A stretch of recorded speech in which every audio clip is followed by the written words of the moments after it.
ഓം നമോ നാരായണായ. ഇന്ദ്രപുത്രനായ ബാലിയെ യുദ്ധത്തിന് വിളിച്ച് സൂര്യപുത്രനായ സുഗ്രീവൻ വീണ്ടും കിഷ്കിന്ധയുടെ കോട്ടവാതിൽക്കൽ വന്ന് കോപത്തോടെ വലിയൊരു സിംഹഗർജനം മുഴക്കി. കോപത്തോടെയുള്ള ആ വിളി കേട്ട് അത്ഭുതപ്പെട്ട ബാലി ഒട്ടും സമയം കളയാതെ യുദ്ധത്തിനായി കച്ചകെട്ടിയിറങ്ങി. വൈര്യത്തോടെ ഇറങ്ങി പുറപ്പെട്ട ബാലിയുടെ മുന്നിൽ കണ്ണീരണിഞ്ഞ കണ്ണുകളോടെ ബാലിയുടെ ഭാര്യ കടന്നു ചെന്ന് തടസ്സപ്പെടുത്തി പറഞ്ഞു: ഒരു സംശയവുമില്ലാതെ താങ്കൾ ഇങ്ങനെ യുദ്ധത്തിന് പുറപ്പെടുന്നത് എന്തുകൊണ്ടാണ്? എൻ്റെ മനസ്സിൽ വലിയൊരു സംശയമുണ്ട്, അത് കേട്ടാലും.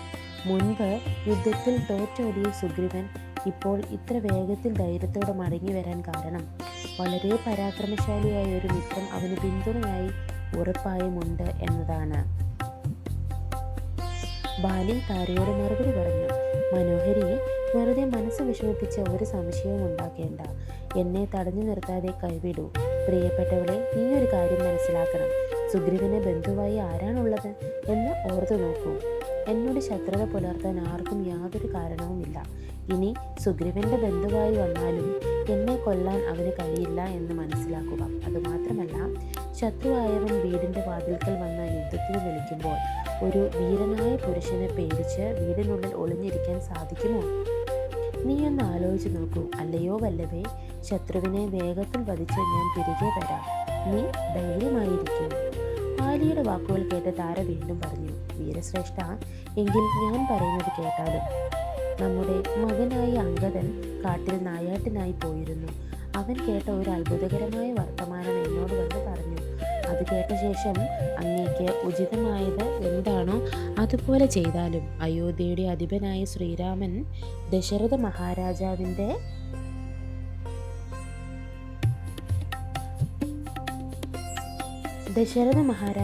രാമൻ എന്നു പേരുള്ള ഒരു മകനുണ്ട്. അവൻ അനുജനായ ലക്ഷ്മണനോടും ലക്ഷ്മീദേവിക്കും തുല്യയായ ഭാര്യ സീതയോടുമൊപ്പം കാട്ടുപഴങ്ങൾ മാത്രം കഴിച്ച് തപസ് ചെയ്യാൻ ദണ്ഡകാരണ്യത്തിൽ വന്ന് താമസിക്കുകയായിരുന്നു. അവിടെ വെച്ച് ദുഷ്ടനായ രാവണൻ അവൻ്റെ ഭാര്യയെ തട്ടിക്കൊണ്ടുപോയി. സീതയെ തിരഞ്ഞ ലക്ഷ്മണനോടൊപ്പം രാമൻ ഋഷ്യമൂകാചലത്തിലെത്തുകയും അവിടെ വെച്ച് സുഗ്രീവനെ, മിത്രാത്മജനെ കാണുകയും ചെയ്തു. അവർ രണ്ടുപേരും അഗ്നിസാക്ഷിയായി മിത്രങ്ങളായി മാറി സഖ്യം ചെയ്തു. രണ്ടുപേരുടെയും ദുഃഖങ്ങൾ പരിഹരിക്കുവാനായി ഇന്ദ്രപുത്രനായ ബാലിയെ കൊന്ന കിഷ്കിന്ധയിൽ സുഗ്രീവ നിന്നെ വാഴിക്കാം എന്ന് സത്യസന്ധനായ ശ്രീരാമൻ പ്രതിജ്ഞ ചെയ്തു. പകരം സീതാദേവിയെ അന്വേഷിച്ച് കണ്ടെത്തിത്തരാമെന്ന് സുഗ്രീവനും രാമനും വാക്കുകൊടുത്തു. ആ രാമൻ കൂടെ ഉള്ളതുകൊണ്ട് തന്നെയാണ് സുഗ്രീവൻ ഇപ്പോൾ ഇത്ര ധൈര്യത്തോടെ യുദ്ധത്തിന് വന്നിരിക്കുന്നത്. അതുകൊണ്ട് അങ്ങ് ശത്രുതയെല്ലാം ഉപേക്ഷിച്ച് ഇളയവനായ സുഗ്രീവനെ സ്വതന്ത്രമായി കിഷ്കിന്ധ ഭരിക്കാൻ അനുവദിക്കുക. വേഗത്തിൽ ചെന്ന് ശ്രീരാമനെ ശരണം പ്രാപിക്കുക. അങ്ങനെ എന്നെയും നമ്മുടെ മകനായ അംഗദത്തിനെയും രാജ്യത്തെയും വംശത്തെയും കാത്തുരക്ഷിച്ചാലും. ഇങ്ങനെ പറഞ്ഞ് കരഞ്ഞുകൊണ്ട് താര ബാലിയെ കാലുകൾ പിടിച്ച് വന്ദിച്ചു. താരയുടെ സങ്കടം കണ്ട് ബാലി അവളെ വിഷമമകറ്റി ആശ്വസിപ്പിച്ച് ചേർത്തണച്ചു പിടിച്ചുകൊണ്ട് പറഞ്ഞു: എൻ്റെ പ്രിയേ, സ്ത്രീ സ്വഭാവം കാരണമാണ് എനിക്ക് ഈ ഭയം. എനിക്ക് യാതൊരു പേടിയുമില്ല. ഇനി ശ്രീരാമ ലക്ഷ്മണന്മാർ സുഗ്രീവനൊപ്പം വന്നിട്ടുണ്ടെങ്കിൽ പോലും അവർ എന്നോടും അനുഭാവമുള്ളവരായിരിക്കും, അത് ഉറപ്പാണ്. രാമനോട് എന്നോളം സ്നേഹം വേറെ ആർക്കുമില്ല. രാമൻ എന്നാൽ സാക്ഷാൽ മഹാവിഷ്ണുവായ നാരായണൻ തന്നെയാണ്. ഭൂമിയുടെ ഭാരം കുറയ്ക്കുവാനായി അദ്ദേഹം അവതരിച്ചതാണെന്ന് ഞാൻ കേട്ടിട്ടുണ്ട്. ഭഗവാന് ആരോടും പക്ഷപാതമില്ല.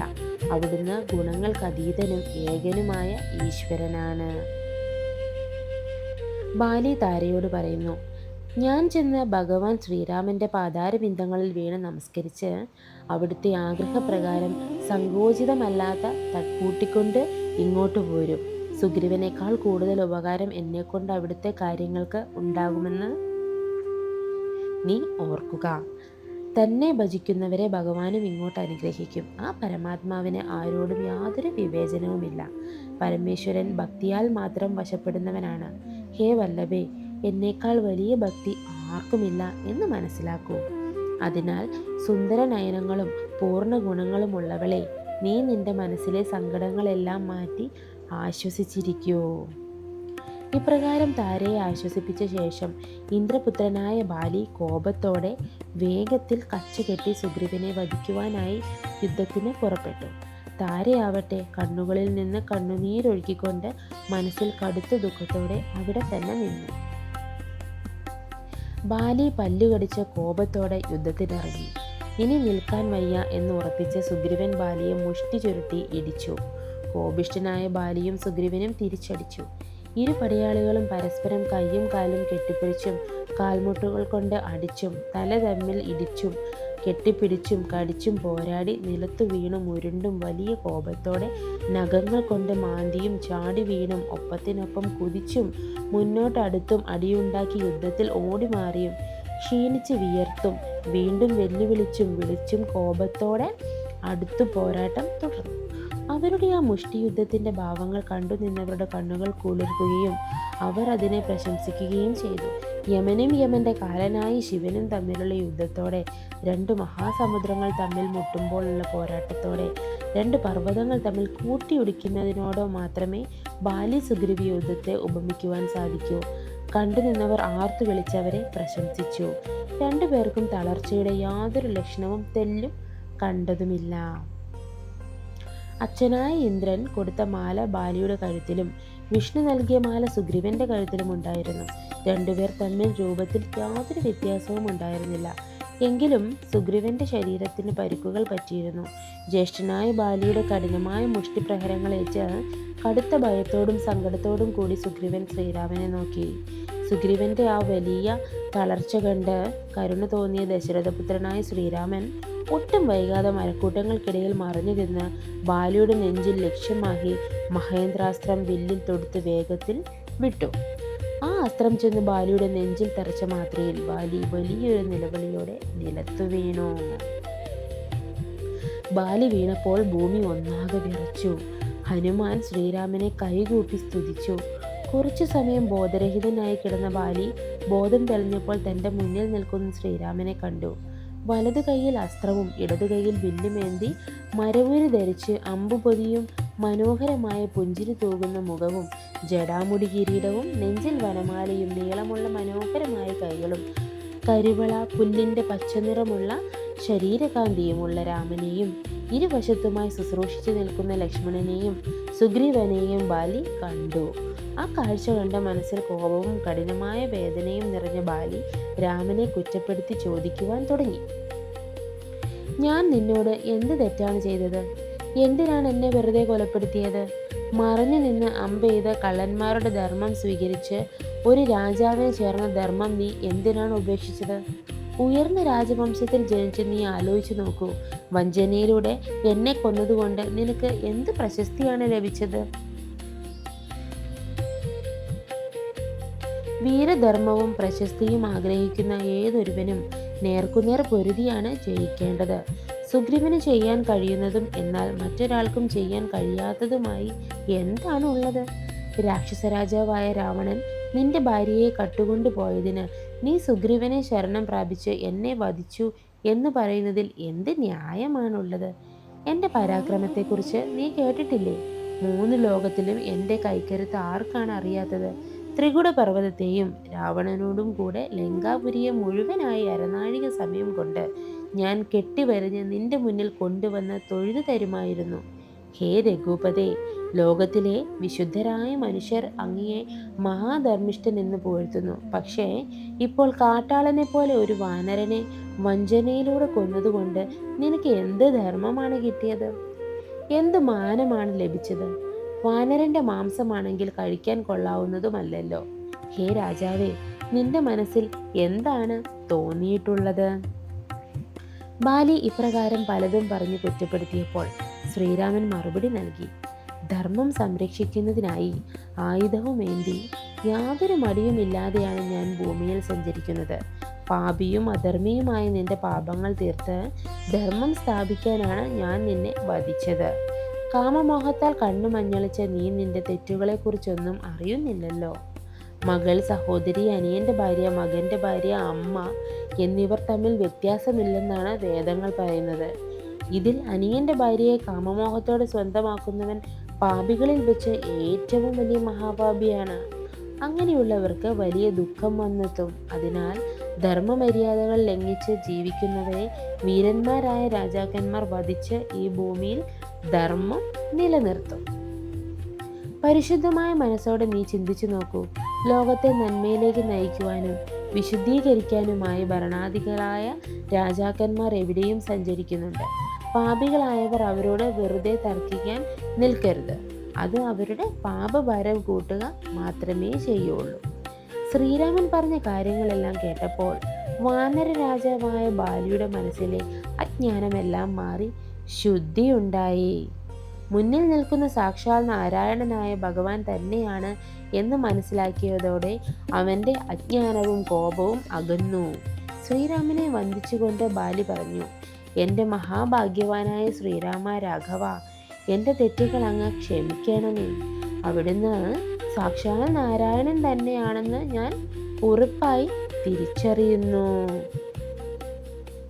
സത്യമറിയാതെ ഞാൻ പറഞ്ഞ വാക്കുകളെല്ലാം അങ്ങയുടെ കാരുണ്യമുള്ള മനസ്സുകൊണ്ട് ക്ഷമിക്കണമേ. അങ്ങയുടെ പുണ്യരൂപം കണ്ടുകൊണ്ട് അങ്ങയുടെ അരികിൽ വെച്ച് അങ്ങയുടെ അമ്പേറ്റ ശരീരം ഉപേക്ഷിക്കാൻ എനിക്ക് അവസരം ലഭിച്ചത് എൻ്റെ എത്ര വലിയ ഭാഗ്യമാണ്. ഹേ ലക്ഷ്മീപദേ, വലിയ യോഗികൾക്കും അപൂർവമായി കാണാൻ ലഭിക്കുന്ന അങ്ങയുടെ ദർശനം മോക്ഷദായകമാണ്. മരണസമയത്ത് ദുഃഖത്തോടെയെങ്കിലും അങ്ങയുടെ നാമം സ്മരിക്കുക ഏതൊരു മനുഷ്യനും മോക്ഷം ലഭിക്കുമെന്നിരിക്കെ, ഭഗവാനായ അവിടുന്ന് എൻ്റെ മുന്നിൽ നേരിട്ട് നിൽക്കുമ്പോൾ അങ്ങയെ കണ്ണുകൊണ്ട് അങ്ങയുടെ അമ്പേറ്റുകൊണ്ടും മരിക്കുവാൻ എനിക്ക് ഭാഗ്യമുണ്ടായി. ഹേ ഈശ്വര, ഇത്രയും വലിയ ഭാഗ്യം വേറെ ആർക്കെങ്കിലും ലഭിക്കുമോ? അവിടുന്ന് സാക്ഷാൽ ശ്രീനാരായണനും സീതാദേവി താമരപ്പൂവിൽ വസിക്കുന്ന ലക്ഷ്മി ദേവിയുമാണ്.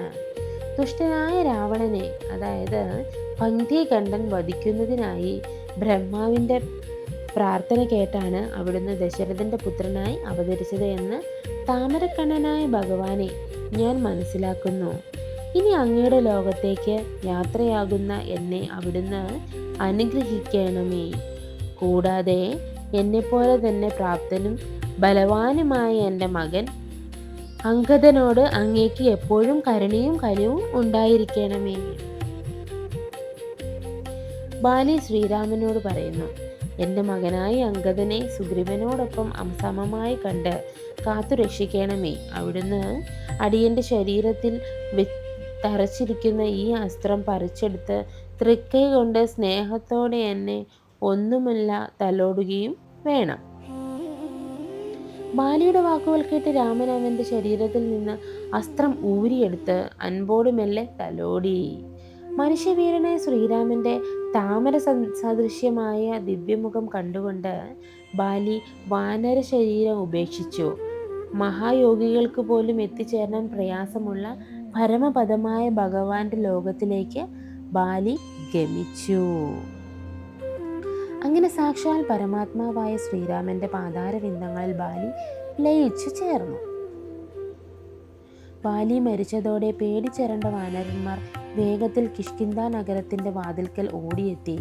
അവർ താരയോട് വിവരങ്ങൾ പറഞ്ഞു. ഹേ താരേ, വാനര രാജാവായ ബാലി യുദ്ധക്കളിൽ ശ്രീരാമൻ്റെ അമ്പേറ്റ് സ്വർഗസ്ഥനായിരിക്കുന്നു. ഇനി ഒട്ടും വൈകാതെ കുമാരനായ അംഗദനെ രാജാവായി വാഴിച്ചാലും കിഷ്കിന്ധയുടെ 4 കോട്ടവാതിലുകളും ഉറപ്പിച്ചു പൂട്ടി സംരക്ഷിതമാക്കുക. ശത്രുക്കൾ ആരും അകത്തു കിടക്കാതിരിക്കുവാൻ മന്ത്രിമാർ വേഗത്തിൽ നിർദ്ദേശം നൽകിയാലും. ബാലി മരിച്ചു എന്ന വിവരം അറിഞ്ഞ് താര ശോകം താങ്ങാനാവാതെ കണ്ണീരൊഴുക്കിക്കൊണ്ട് ഇടനെഞ്ചിൽ അടിച്ചു കരഞ്ഞുകൊണ്ടും ഇടറിയ ശബ്ദത്തിൽ വിലപിക്കാൻ തുടങ്ങി. എനിക്കിനി മകൻ കൊണ്ടോ രാജ്യം കൊണ്ടോ എന്ത് കാര്യം? ഈ ഭൂമിയിലെ എൻ്റെ ജീവിതം ഇനി വെറുതെയാണ്. തെല്ലും മടിക്കാതെ എൻ്റെ ഭർത്താവിനൊപ്പം ഞാൻ മരണത്തെ പുൽകും. ഇപ്രകാരം കരഞ്ഞുകൊണ്ട് അവൾ ചോരയും പേടിയും പുരണ്ടു കിടക്കുന്ന ഭർത്താവിൻ്റെ ശരീരത്തിനടുത്തേക്ക് ചെന്നു. അത് കണ്ട മാത്രയിൽ മോഹാലസ്യപ്പെട്ട് വീണ അവൾ മകനായ അംഗദനോടൊപ്പം അങ്ങേയറ്റം വിവശയായ ഭർത്താവിൻ്റെ പാദങ്ങൾക്കരികിൽ വീണ് വീണ്ടും ഉറക്കെ കരയുവാൻ തുടങ്ങി. താര ശ്രീരാമനോട് ആവലാതിപ്പെട്ടു പറയുന്നു, എന്നെ കൂടി അമ്പെയ്ത് കൊന്നാലും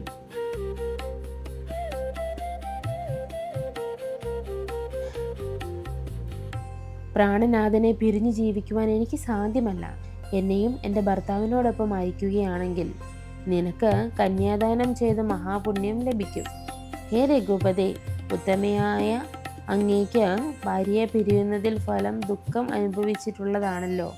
ഹേ സുഗ്രീവ, നീ നിന്റെ മനോഹര വിഷമങ്ങളെല്ലാം മാറ്റി രുമയോടൊപ്പം ഈ രാജ്യത്തിൽ എല്ലാ സുഖഭോഗങ്ങളും അനുഭവിച്ച് ചിരകാലം വാഴുക. ഇപ്രകാരം പറഞ്ഞ് കരയുന്ന താരയുടെ ഭർതൃവിയോഗ ദുഃഖം അവിടുത്തെ കാരുണ്യം കൊണ്ട് ഇല്ലാതാക്കുന്നതിനായി തത്വജ്ഞാനം ഉപദേശിച്ചുകൊണ്ട് ശ്രീരാമദേവൻ മറുപടി പറയുവാൻ തുടങ്ങി.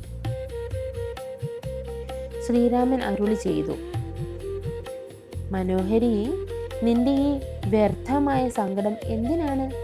ഇതിൽ നിനക്ക് യാതൊരു ബന്ധവുമില്ലെന്ന് മനസ്സിലാക്കൂ. ധന്യയായ ഭാമേ, സത്യത്തിൽ നിന്റെ ഭർത്താവ് എന്ന് പറയുന്ന ഈ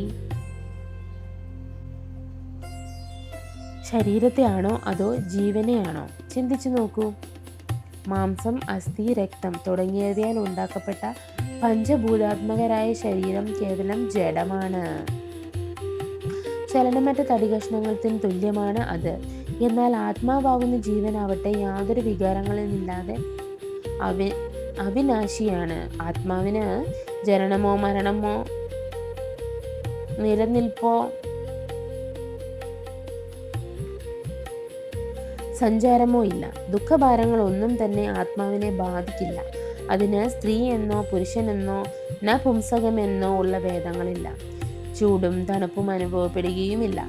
സർവവ്യാപിയും വികാരരഹിതനും പരമസത്യനുമായ ആത്മാവ് ആകാശം പോലെ നിർമ്മലവും യാതൊന്നും ഒട്ടാത്തതുമായ ആത്മാവ് എപ്പോഴും ശുദ്ധവും നിത്യവും ജ്ഞാനസ്വരൂപമാണെന്ന ഉന്നത തത്വം നിറഞ്ഞറിഞ്ഞിട്ടും നീ എന്തിനാണ് ദുഃഖിക്കുന്നത്? ശ്രീരാമന്റെ അമൃതതുല്യമായ വാക്കുകൾ കേട്ട താര ഭഗവാനോട് വീണ്ടും സംശയം ചോദിച്ചു. ദയാനിധേ, ശരീരം ചലനമറ്റ തടിക്കഷ്ണത്തിന് തുല്യമാണെങ്കിലും ജീവനായ സച്ചിദാനന്ദ ആത്മാവ് വികാരങ്ങളില്ലാതെ നിത്യസത്യമാണെന്നും അങ്ങ് അരുളി ചെയ്തുവല്ലോ. അങ്ങനെയെങ്കിൽ മനുഷ്യരിൽ ഉണ്ടാകുന്ന സുഖവും ദുഃഖവും അനുഭവിക്കുന്നത് ആരാണ്? അതിൻ്റെ സംബന്ധം ആർക്കാണ് ഉള്ളത് എന്ന് എനിക്ക് വിശദീകരിച്ച് തന്നാലും. താരയുടെ ചോദ്യം കേട്ട് രഘുശ്രേഷ്ഠനായ ശ്രീരാമൻ അതിനുള്ള മറുപടി അരുളി ചെയ്യുവാൻ തുടങ്ങി. ശ്രീരാമൻ അരുളി ചെയ്തു: ധന്യയായ താരെ, ആത്മതത്വത്തിന്റെ രഹസ്യം കേട്ടാലും മനുഷ്യന് താനേന അഹങ്കാരവും ശരീരവും ഇന്ദ്രിയങ്ങളും തമ്മിൽ അജ്ഞാനം കൊണ്ട് എത്രത്തോളം ഒന്നായി തോന്നുന്നു അത്രത്തോളം കാലം വിവേകമില്ലാതെ പോരാടും എന്ന് പറയും.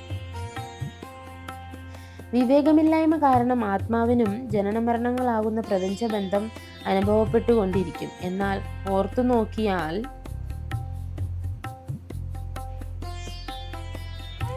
ഈ പ്രപഞ്ച ജീവിതം തികച്ചും നിത്യയും സങ്കല്പവുമാണ്. മനസ്സിലെ വിഷയചിന്തകൾ സ്വയം അവസാനിക്കുകയുമില്ല.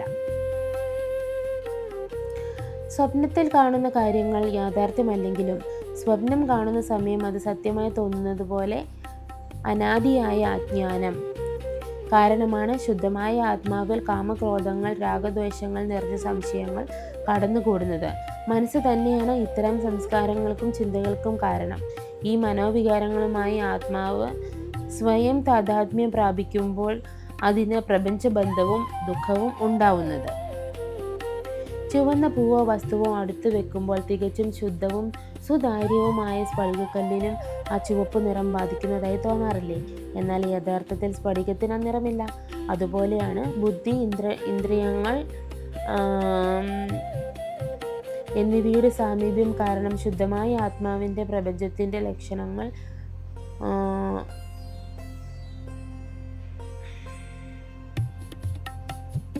സൂക്ഷ്മമായി ചിന്തിച്ചാൽ ആത്മാവിനും ഇതിനും യാതൊരു ബന്ധവുമില്ല. തമോ ഗുണങ്ങൾ നിറഞ്ഞ കാമവികാരങ്ങളിലും പ്രകൃതി ഗുണങ്ങളിലും മനസ്സ് ഉറച്ചു പോകുമ്പോൾ ജീവൻ ആഗ്രഹങ്ങൾക്ക് അടിമപ്പെട്ട് ദുഃഖത്തിൽ കൊണ്ടുപോകും. മനസ്സിലെ സത്യം, രജസ്, തമസ് എന്നീ ഗുണങ്ങളെ അനുസരിച്ച് മനുഷ്യൻ പുണ്യകർമ്മങ്ങൾ, പാചകകർമ്മങ്ങൾ, മിശ്രകർമ്മങ്ങൾ ചെയ്യുന്നു. ഈ കർമ്മങ്ങളുടെ ഫലമായി ജീവൻ വേറെ വേറെ യോനികളിൽ ചെന്ന് നിറച്ച് പ്രപഞ്ചത്തിൽ അലഞ്ഞു തിരിയുന്ന ഒടുവിൽ പ്രളയകാലത്ത് ഈ സർവചരാചരങ്ങളും അജ്ഞാനത്തിൽ ലയിക്കുകയും ചെയ്യുന്നു.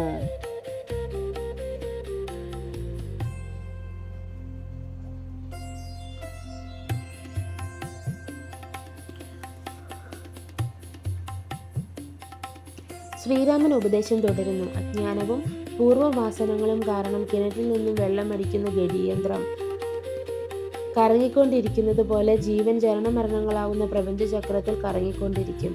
മായയുടെ ഈ ശക്തിയെ മറികടക്കാൻ ആർക്കും എളുപ്പമല്ല. എന്നാൽ പൂർവ്വജന്മ പുണ്യം കൊണ്ട് ഒരുവന് നല്ലവരുടെ കൂട്ടുകെട്ട് ലഭിക്കുമ്പോൾ ശാന്ത മനസ്സും എൻ്റെ ഭക്തനായ അവന് എന്നെക്കുറിച്ച് ചിന്തകൾ ഉദിക്കുന്നു. എൻ്റെ കഥകൾ കേൾക്കുവാൻ താല്പര്യം, അതുവഴി ഭഗവാന്റെ ശുദ്ധ സ്വരൂപത്തെക്കുറിച്ച് ജീവിതവും ജ്ഞാനവും ഉണ്ടാകുന്നു.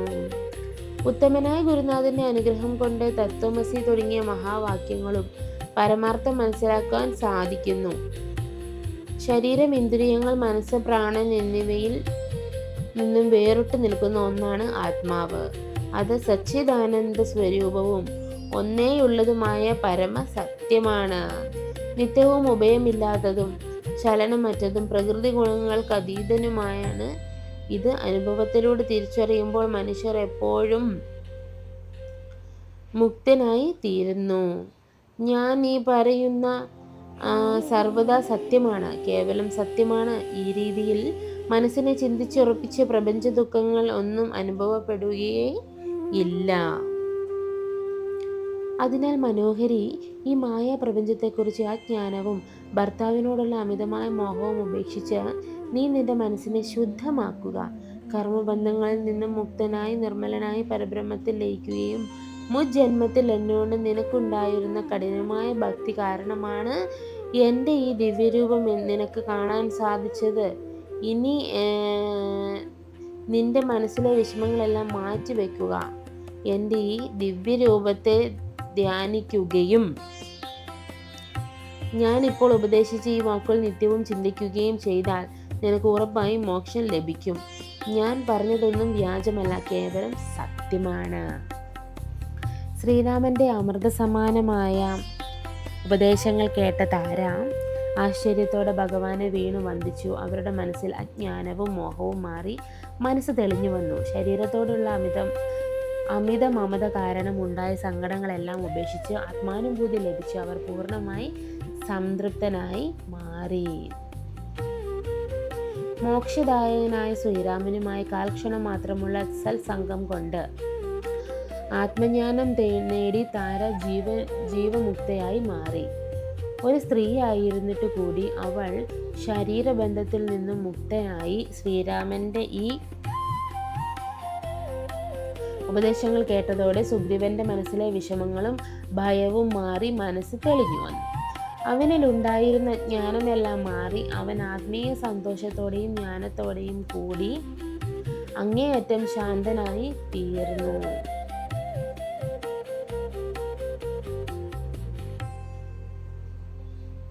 തുടർന്ന് ശ്രീരാമൻ സുഗ്രീവനോട് അരുളി ചെയ്തു. ജ്യേഷ്ഠന്റെ മകനായ അംഗദനെ മുന്നിൽ നിർത്തി ബാലിയുടെ സംസ്കാര ചടങ്ങുകൾ, അന്ത്യകർമ്മങ്ങളും പുണ്യാഹം വരെയുള്ള കാര്യങ്ങളും മനോഹരമായി നടത്തുക. ശ്രീരാമന്റെ കൽപ്പന കേട്ട സുഗ്രീവൻ ആശ്വാസത്തോടെയും സന്തോഷത്തോടെയും ചടങ്ങുകൾ തുടങ്ങി.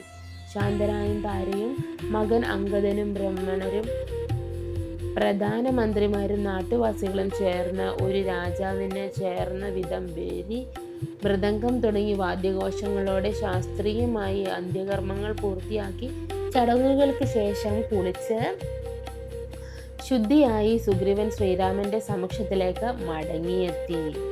വാനരശ്രേഷ്ഠനായ സുഗ്രീവൻ തന്റെ മന്ത്രിമാരോടൊപ്പം ശ്രീരാമന്റെ പാതാരബിന്ദങ്ങളിൽ വീണു വന്ദിച്ച് മനസ്സിൽ വലിയ സന്തോഷത്തോടെ പറഞ്ഞു: പൂജനായി അവിടുന്ന് ഇനി ഈ കിഷ്കിന്ധ രാജ്യത്തിൽ കാത്തുരക്ഷിച്ചാലും അടിയൻ അങ്ങയുടെ ദാസനായി നിന്ന് എപ്പോഴും അങ്ങയുടെ കൽപ്പനകൾ ശിരസ വഹിച്ചുകൊള്ളാം.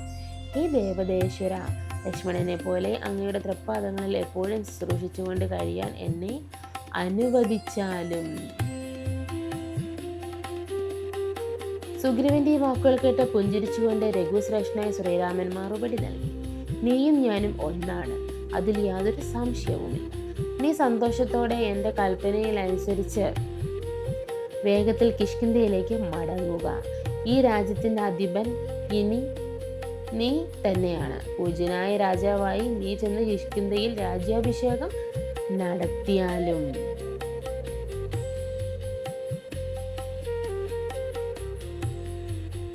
ശ്രീരാമൻ സുഗ്രീവനോട് പറയുന്നു: 14 വർഷത്തെ വനവാസം തീരുന്നത് വരെ ഞാൻ ഒരു നഗരത്തിലും പ്രവേശിക്കുകയില്ല. നിന്റെ രാജ്യാഭിഷേകം ഭംഗിയായി നടത്തിത്തരും. അതിനുശേഷം മിടുക്കനായ അംഗദകുമാരനെ യുവരാജാവായി നീ അഭിഷേകം ചെയ്യുക. ഹേ പ്രഭു, ഇപ്പോൾ ഈ രാജ്യം മുഴുവനും നിന്റെ നിയന്ത്രണത്തിലാണ് സഖി. മുന്നേ ബാലി ചെയ്തതുപോലെ നഗരത്തെയും ആ കുട്ടിയെയും അംഗദനെയും നീ ഒന്നൊന്നായി സംരക്ഷിച്ചു.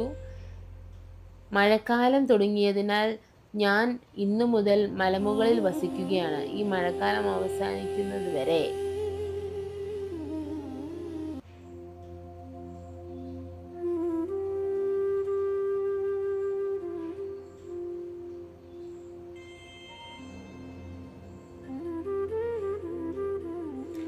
ഈ മഴക്കാലം അവസാനിച്ച ശേഷം സീതയെ കണ്ടെത്തുവാനുള്ള ശ്രമങ്ങൾ നീ ആരംഭിക്കുക. സീതാദേവി എവിടെയാണെന്ന് വിവരം കണ്ടെത്തി വന്ന് എന്നോട് പറയുകയും വേണം. എൻ്റെ സ്നേഹിത, അതുവരെ നീ കിഷ്കിന്ധ നഗരത്തിൽ താരയോടും മകനോടുമൊപ്പം എപ്പോഴും സുഖമായി വസിക്കുക. ശ്രീരാമന്റെ അനുഗ്രഹം വാങ്ങി സുഗ്രീവൻ ലക്ഷ്മണനോടൊപ്പം വേഗത്തിൽ കിഷ്കിന്ധയിലേക്ക് പോയി. നഗരത്തിൽ ചെന്ന് രാജ്യാഭിഷേക ചടങ്ങുകൾ പൂർത്തിയാക്കിയ ശേഷം ലക്ഷ്മണൻ ശ്രീരാമന്റെ അടുത്തേക്ക് മടങ്ങിയെത്തി. ശ്രീരാമദേവൻ അനുജനായ ലക്ഷ്മണനോടൊപ്പം പ്രദക്ഷിണം എന്ന പർവ്വതത്തിലേക്ക് സാദരം കയറിപ്പോയി. ഉയർന്ന ആ പർവ്വത ശിഖരത്തിൽ എത്തിയപ്പോൾ മനോഹരമായ ഒരു ഗുഹ അവർ കണ്ടു. സ്ഫടികക്കല്ലുപോലെ തിളങ്ങുകയും സ്വർണ്ണവർണ്ണവും അമൂല്യ രത്നങ്ങളും ശോഭയുള്ളതുമായിരുന്നു ആ സ്ഥലം. കാറ്റ്, മഴ, മഞ്ഞ്, വെയിൽ എന്നിവയൊന്നും ഏൽക്കാത്തതും പഴങ്ങളും കിഴങ്ങുകളും നിറഞ്ഞ വൃക്ഷക്കൂട്ടങ്ങളുള്ളതുമായ ആ ഗുഹയിൽ വസിക്കാൻ മനോഹരനായ ശ്രീരാമൻ ലക്ഷ്മണനോടൊപ്പം തീരുമാനിച്ചു. മനുഷ്യരൂപമെടുത്ത് വസിക്കുന്ന സാക്ഷാൽ ശ്രീനാരായണനായ ഭഗവാനെ സിദ്ധന്മാരും യോഗീന്ദ്രന്മാരും ഭക്തജനങ്ങളും പക്ഷികളെല്ലാം മൃഗങ്ങളും രൂപം സ്വീകരിച്ചു വന്ന് ഭജിക്കുവാൻ തുടങ്ങി. അനങ്ങുന്നതും അനങ്ങാത്തതുമായ സർവ്വ ജീവജാലങ്ങളും അവിടെ ഭഗവാനെ കണ്ട് ആനന്ദത്തോടെ കഴിഞ്ഞുകൂടി. രാഘവനായ ശ്രീരാമൻ ആ വിജനമായ സ്ഥലത്തിരുന്ന ബാഹ്യവിഷയങ്ങളിൽ വിരക്തനായി സമാധി അവസ്ഥയിൽ കഴിയുന്ന ആ സമയത്ത് ഒരിക്കൽ ലക്ഷ്മണൻ ഭഗവാനായ ശ്രീരാമന്റെ പാദങ്ങളിൽ വന്നിച്ച് ഇപ്രകാരം ചോദിച്ചു: ത്രിലോകങ്ങൾക്കും നാഥനായ ദയാനിധേ, മോക്ഷം നൽകുന്ന ക്രിയയെക്കുറിച്ച് പൂജ്യവിധികളെക്കുറിച്ചും അറിയുവാൻ എനിക്ക് അത്യധികം ആഗ്രഹമുണ്ട്. നാനാവർണ്ണങ്ങളിലും ആശ്രമങ്ങളിലും കഴിയുന്നവർ അനുയോജ്യമായതും മോക്ഷം നൽകുന്നതുമായ ആ വഴി അവിടുന്ന് ഉപദേശിച്ചു തന്നാലും. നാരദൻ, വ്യാസൻ, ബ്രഹ്മാവ് തുടങ്ങിയ മഹാത്മാക്കൾ എപ്പോഴും ശ്രീനാരായണ പൂജ കൊണ്ടാണ് പരമപുരുഷാർത്ഥം നേടുന്നത് എന്ന് യോഗീന്ദ്രന്മാർ ഭക്തിയോടെ പറയുന്നത് ഞാൻ കേട്ടിട്ടുണ്ട്. അങ്ങയുടെ ദാസനും ഭക്തരുമായി എനിക്ക് മോക്ഷം തരുന്ന ഈ പൂജാവിധി ഉപദേശിച്ചാലും ലോകനാഥനായ അങ്ങ് ഇതരുളി ചെയ്ത് അത് ലോകത്തിനൊക്കെ വലിയ ഉപകാരമായി തീരും. ലക്ഷ്മണൻ ഇപ്രകാരം അപേക്ഷിച്ച മാത്രയിൽ ശ്രീരാമദേവൻ അതിനുള്ള മറുപടി അരുളി ചെയ്യുവാൻ തുടങ്ങി. ശ്രീരാമൻ ഉപദേശിച്ചു: എങ്കിൽ നീ കേട്ടുകൊള്ളുക. എൻ്റെ പൂജാവിധികളെക്കുറിച്ച് പറയുകയാണെങ്കിൽ അതിന് അവസാനമില്ല. എങ്കിലും നിന്നോടുള്ള വാത്സല്യം കാരണം ഞാനത് ചുരുക്കി പറഞ്ഞു തരാം. ഓരോരുത്തരുടെയും ഗൃഹ്യസൂത്ര വിധാനത്തെക്കുറിച്ച് ഉപനയനം കഴിഞ്ഞ ദ്വിജനും ലഭിച്ചു കഴിഞ്ഞാൽ ഉത്തമനായ ആ ആചാര്യത്തിൽ നിന്നും മന്ത്രോപദേശം സ്വീകരിച്ച ആചാര്യനെ മുൻനിർത്തി എന്നെ ആരാധിക്കണം. സൂര്യദേവനിലോ ഹൃദയകമലത്തിലോ പ്രധാനപ്പെട്ട വിഗ്രഹങ്ങളിലോ അഗ്നിയിലോ യജ്ഞവേദിയിലോ പൂജ ചെയ്യാവുന്നതിനാലാണ്. എന്നാൽ സാളഗ്രാമത്തിലെ പൂജിക്കുന്നത് എല്ലാത്തിനും വെച്ച് അത്യന്തം ഉത്തമമായ കാര്യമാണ്. വേദമന്ത്രങ്ങൾ ജപിച്ചുകൊണ്ട് വിധിപ്രകാരം ഗോപീചന്ദനമോ ഭസ്മമോ അണിഞ്ഞ് പ്രഭാതത്തിൽ തന്നെ കുളിച്ച് ശരീരം ശുദ്ധിയാക്കണം. തുടർന്ന് സന്ധ്യാവന്ദനം തുടങ്ങിയ നിത്യകർമ്മങ്ങൾ ശരിയായി അനുഷ്ഠിച്ച ശേഷം വേണം ഭക്തിയോടെ പൂജാകർമ്മങ്ങളിലേക്ക് കിടക്കുവാനായിട്ട്. ശ്രീരാമൻ ഉപദേശം തുടരുന്നു. ആദ്യം ദേഹശുദ്ധിയും ആചമനവും ചെയ്ത് സങ്കല്പം തുടങ്ങിയവ നിർവഹിക്കണം. ആചാര്യനായി നിലകൊള്ളുന്നത് സാക്ഷാൽ ഞാൻ തന്നെയാണ് എന്ന് സങ്കല്പിച്ച ദിവസവും ഭക്തിയോടെ പൂജിക്കുക. ശീല കൊണ്ടോ ലോഹം കൊണ്ടോ ഉള്ള വിഗ്രഹങ്ങൾ പ്രതിഷ്ഠിച്ച് അവയെ വൃത്തിയായി തുടച്ച് പ്രമാർജനം ചെയ്യണം. ഭക്തിയോടെ ചെന്ന് ചന്ദനം, പുഷ്പങ്ങൾ തുടങ്ങിയവ കൊണ്ട് എന്നെ പൂജിക്കുന്നവന് അവൻ മനസ്സിൽ ആഗ്രഹിക്കുന്നതെല്ലാം ലഭിക്കുമെന്ന് നീ അറിഞ്ഞുകൊള്ളുക. പ്രധാനപ്പെട്ട പ്രതിമകളിൽ അണിയുന്ന അലങ്കാരങ്ങളെല്ലാം എനിക്ക് സന്തോഷം നൽകുന്നവയാണ്. അഗ്നിയിൽ പൂജ ചെയ്യുമ്പോൾ ഹവിസ് കൊണ്ടും സൂര്യനിലോ യജ്ഞവേദിയിലോ ആവുമ്പോൾ അനുയോജ്യമായ പൂജാദ്രവ്യങ്ങൾ കൊണ്ടും ആരാധിക്കണം. പൂജ തുടങ്ങുന്നതിന് മുൻപ് തന്നെ ആവശ്യമായ എല്ലാ പൂജാദ്രവ്യങ്ങളും അരികിൽ എടുത്തു വെക്കണം. ഒരു ഭക്തൻ അത്യന്തം ശ്രദ്ധയോടെയും ഭക്തിയോടെയും കൂടി ശുദ്ധമായ വെള്ളം മാത്രമാണ് നിവേദിക്കുന്നതെങ്കിൽ പോലും അത് എനിക്ക് അത്യധികം പ്രിയപ്പെട്ടതാണ്. അങ്ങനെയെങ്കിൽ ചന്ദനം, പൂവുകൾ, അക്ഷതം, ഭക്ഷണ സാധനങ്ങൾ തുടങ്ങിയവ ഭക്തിയോടെ സമർപ്പിച്ചാൽ എനിക്ക് എത്രത്തോളം പ്രിയങ്കരമായിരിക്കും എന്ന് പറയേണ്ടതില്ലല്ലോ. പൂജയ്ക്കിരിക്കാനായി വസ്ത്രം, മാൻതോൽ, ദർഭപ്പുല്ല് എന്നിവ കൊണ്ടുള്ള ഉത്തമമായ ആസനം തയ്യാറാക്കണം. ഭഗവാന്റെ വിഗ്രഹത്തിന് അഭിമുഖമായി ശാന്ത മനസ്സോടെ വന്നിരുന്ന് മൗനിയായിരുന്ന ഭക്തിയോടെ മന്ത്രങ്ങൾ ജപിക്കുകയും എന്നെ ധ്യാനിക്കുകയും ചെയ്യണം. അതിനുശേഷം എൻ്റെ മുന്നിൽ സന്തോഷത്തോടെ വെറ്റില, അടയ്ക്ക മുതലായ താമ്പൂലം അർപ്പിക്കണം. എൻ്റെ പ്രീതിക്കായി നൃത്തം, സംഗീതം, സ്തോത്രപാരായണം എന്നിവ നടത്തുകയും എൻ്റെ പാതാരബിന്ദങ്ങളിൽ നമസ്കരിക്കുകയും വേണം. വിനയത്തോടെ എന്നെ മനസ്സിൽ ഉറപ്പിച്ചുകൊണ്ട് എൻ്റെ തലയിൽ ചാർത്തിയ നിർമാല്യ പ്രസാദം തൻ്റെ ശിരസിൽ അണിഞ്ഞ ഭയങ്കരമായ ഈ സംസാര ദുഃഖങ്ങളിൽ നിന്നും എന്നെ കാത്തുരക്ഷിക്കണമേ എന്ന് വീണ്ടും വീണ്ടും പ്രാർത്ഥിച്ചുകൊണ്ട് തൊഴുത് നമസ്കരിക്കണം. അതിനുശേഷം ആവാഹിച്ച ചൈതന്യത്തെ വീണ്ടും സ്വന്തം ആത്മചൈതന്യത്തിലേക്ക് വിസർജിച്ച് പ്രശാന്തനാവണം. എൻ്റെ സഖേ, ദിവസേന ഇപ്രകാരം പൂജ ചെയ്യുക. ഭക്തിയുള്ള ഒരു മനുഷ്യൻ നിത്യവും പ്രസന്ന മനസ്സോടെ ഈ ക്രിയായോഗം അനുഷ്ഠിക്കുകയാണെങ്കിൽ മരണശേഷവും അവനെൻ്റെ സാരൂപമോക്ഷം നേടും. അങ്ങനെയുള്ളവർക്ക് ഈ ലോകത്തിലെ സുഖ സൗകര്യങ്ങൾ ലഭിക്കുമെന്ന കാര്യം പ്രത്യേകം പറയേണ്ടതുണ്ടോ? ഞാൻ ഉപദേശിച്ച ഈ ക്രിയായോഗം അത്യന്തം ഉത്തമമായ ഒന്നാണ്. ഈ ക്രിയാമാർഗോപദേശം ഭക്തിയോടെ വായിക്കുകയോ ശ്രദ്ധയോടെ കേൾക്കുകയോ ചെയ്യുന്ന വ്യക്തിക്ക് നിത്യവും പൂജ നടക്കുന്നതിന് പൂർണ്ണഫലം ലഭിക്കും. ഭക്തപ്രിയനായ ശ്രീരാമദേവൻ അപ്രകാരം അരുളി ചെയ്തു. അനന്തശേഷന്റെ അംശമായി ജനിച്ച ലക്ഷ്മണനോട് ഈ ക്രിയാമാർഗോപദേശം മുഴുവൻ പറഞ്ഞു കൊടുത്തതിനു ശേഷം സാക്ഷാൽ പരമാത്മാവും മായാമയനുമായ ശ്രീനാരായണൻ മാനുഷികമായ മായയെ ആശ്രയിച്ച് സീതാവിരഹത്തിൽ ദുഃഖത്തിൽ തുടങ്ങി. ഹാ ജനകരാജപുത്രിയായ മനോഹരിയായ സീതേ, ലോകത്തെ മുഴുവൻ മോഹിപ്പിക്കുന്നവളും എൻ്റെ പ്രാണനാഥയുമായ അല്ലയോ പ്രിയെ, എനിക്കിങ്ങനെ വിലപിക്കാൻ തുടങ്ങി. ഇപ്രകാരം ദുഃഖിച്ച് വിലപിച്ചുകൊണ്ട് ദേവദേവനായ ശ്രീരാമന് രാത്രിയിൽ ഉറക്കം പോലും വരാതെയായി. ആ സമയങ്ങളിൽ ലക്ഷ്മണന്റെ സൗമിത്രി തത്വചിന്താപരമായ അമൃതവാക്കുകൾ കേട്ടാണ് ശ്രീരാമൻ ആശ്വാസവും പ്രസന്നതയും കണ്ടിരുന്നത്. ബാക്കി ഭാഗം നാളെ കേൾക്കാം.